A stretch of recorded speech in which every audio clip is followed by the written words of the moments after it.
As in life, there are certain people in the Schmodown you just don't count out. Hello everyone, welcome to After Action Report, your numbers recap show for all Schmodown matches to keep you caught up on all the action. I'm your host Megs, here for the Call to Action podcast channel. Today we're breaking down all the matches from last week. There's only 3 of them, so without beating around the bush, let's just jump right into it. We had 3 tournament matches this week. First one was the final first round of the Star Wars tournament with Alex Damon facing off against Molly Damon, a very anticipated matchup. We also had the teams tournament round 1 with Press Room versus the Old Guard. And in singles, we are in round 2 with Dan Murrell facing off against Lon Harris. So we finally got to see the civil war in the Damon household. Some legends of the game get caught a little off guard, and another legend hit a milestone in his long, illustrious career. Before we dive into these matches, please go ahead and hit that like button. If you're not already subscribed, please make sure that you have done that, as well as that you have the notification bell selected so that you're made aware every time I drop a new video, as well as everything else we have going on this channel. And also check out our Twitch channel for all the things that we do over there. As I said earlier, we are starting off hot with Alex the Demon Damon facing off against his wife, the Maverick Molly Damon, in the first round of the Star Wars tournament. Coming out of round 1, Alex is up by 1, 9-8, neither of them being able to get a perfect round inside of this match. Coming into round 2, Alex spins first and decides to take heroes and villains on his first spin. He comes away with 9 out of 10 points, checks down to multiple choice once, but does not give away any steal opportunities. Molly also decides to take Rogue One on her first spin. She comes away with 7 out of 10 points, checks down to multiple choice once, but does miss a 2-point question that is not stolen by Alex, so he is not able to capitalize on those steal opportunities. However, he does gain 2 points to now be up by 3, 18-15, going into the third round, where we see that Molly hits her 2 and 3-pointer in heroes and villains, respectively. That bounces it back over to Alex to hit his 2-pointer in droids, as well as a 3-pointer in the Clone Wars. That bounces it back over to Molly for her 5-pointer, which is in The Last Jedi.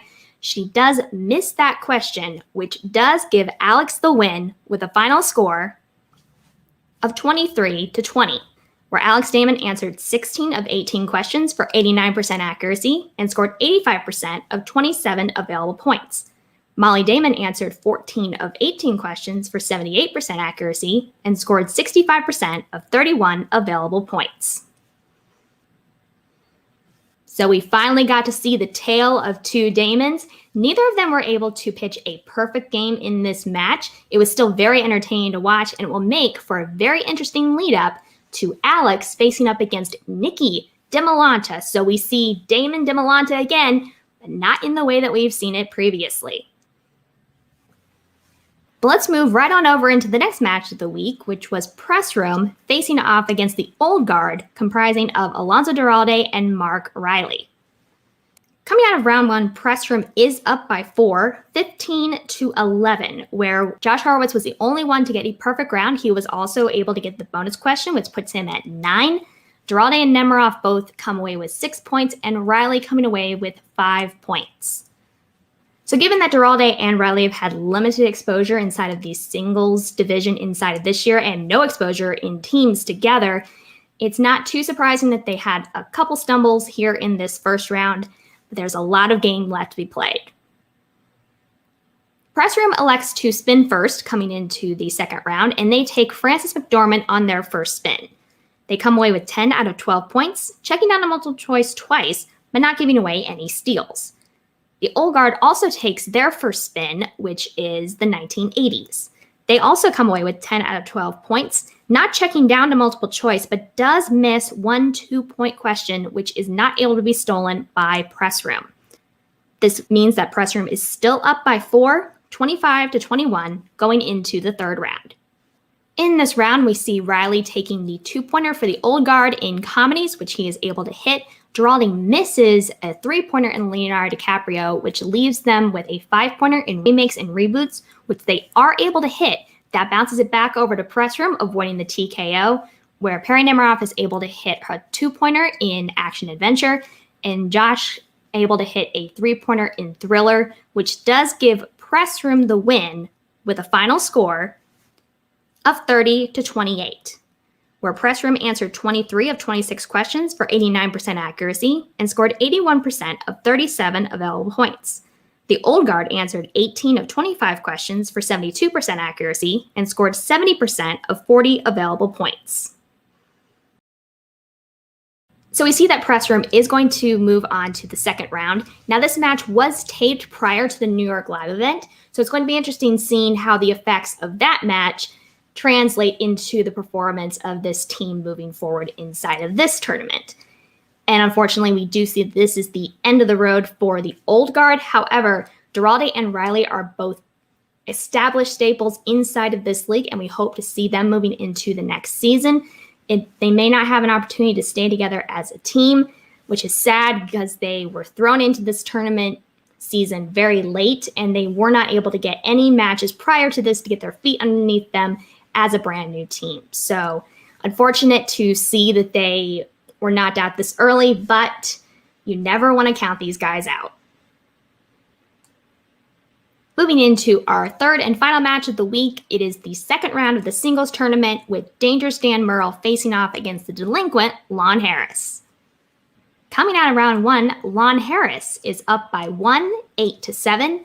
Lon does get the perfect round, however, does not hit the bonus question, so he still remains ahead by only 1 point. Coming into round two, Lon defers to have Dan spin first. Dan spins away from classics, but ends up spinning classics again, so he's stuck with it. He comes away with 5 out of 8 points, checking down multiple choice twice, misses one of those questions on multiple choice, which is stolen for 1 point by Lon.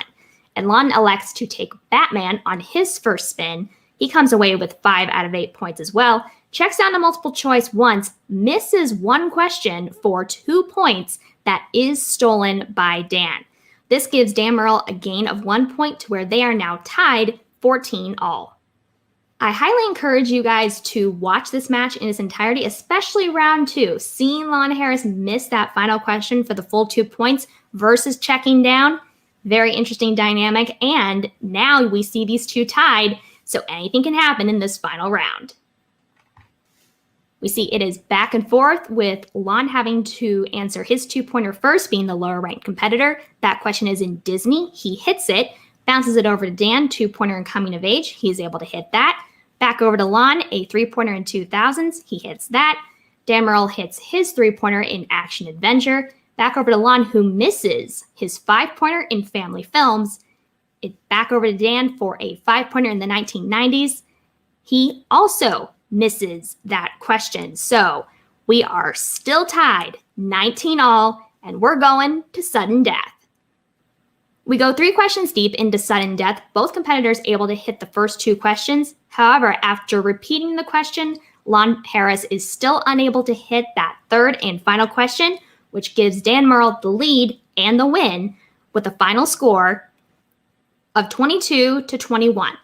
Where Dan Murrell answered 17 of 19 questions for 90% accuracy and scored 69% of 32 available points.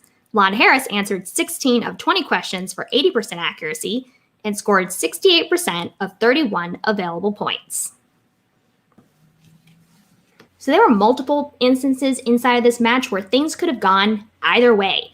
We saw some misses in round one, as well as the difference in checking down multiple choice or not checking down multiple choice in misses in round two, which afforded Dan the opportunity to tie Lon going into that 5th round. Both of them missing their 5-pointer kept them tied, which gave Murrell the opportunity to get ahead and get the win inside of sudden death.